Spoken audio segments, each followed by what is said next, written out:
ఈ మధ్య రీసెంట్గా మన రాజగోపాల్ రెడ్డి గారిని చూశారు. ఒకడెక్కడో మాట్లాడారు ఆయన ప్రెస్ మీట్, అదే ఆయన ఏదో ప్రెస్ మీట్లో మాట్లాడారు.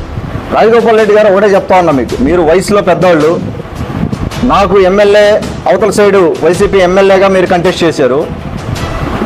వయసులో పెద్దవాళ్ళు మీరు ఏదైనా ఒక మాట మాట్లాడేటప్పుడు బేసిక్ వెరిఫికేషన్ చేసుకోవాలి. మీరు ఇక్కడ ఏముంది, ఎవరో ఏదో మైకి పెట్టి ఏదో చెప్పారని చెప్పి అది మాట్లాడడం కాదు. మీరు దయచేసి విజ్ఞతతోటే మాట్లాడండి. మీకు అంతకంటే నేను ఎక్కువ చెప్పగలిగింది లేదు, ఎందుకంటే వయసులో పెద్దవాళ్ళు కాబట్టి. ఎవరైనా కూడా మన స్థాయి నాయకులు, రాజగోపాల్ రెడ్డి గారికి అదే చెప్తున్నాను, మన స్థాయి నాయకులు ఏదన్నా మాట్లాడేటప్పుడు బేసిక్ వెరిఫికేషన్ చేసుకోవాలి. అవతల వాళ్ళ మీద ఏదన్నా మనం ఆరోపణ చేసినా లేకపోతే ఏం చేసినా అనేది బేసిక్ వెరిఫికేషన్ చేసుకోవాలి. ఒకసారి మనం కూడా ఏం చేసాము, ఇప్పుడు మీరు ఇన్ఛార్జ్ అయ్యి దాదాపు 1.5-2 సంవత్సరాలు అయింది. ఉదయం నియోజకవర్గానికి మీరేం చేశారనేది ఒకసారి మీరు ఆలోచన చేసుకోవాల్సిన అవసరం ఉంది. గత 40 ఏళ్ళకి ఏం జరిగింది అనేది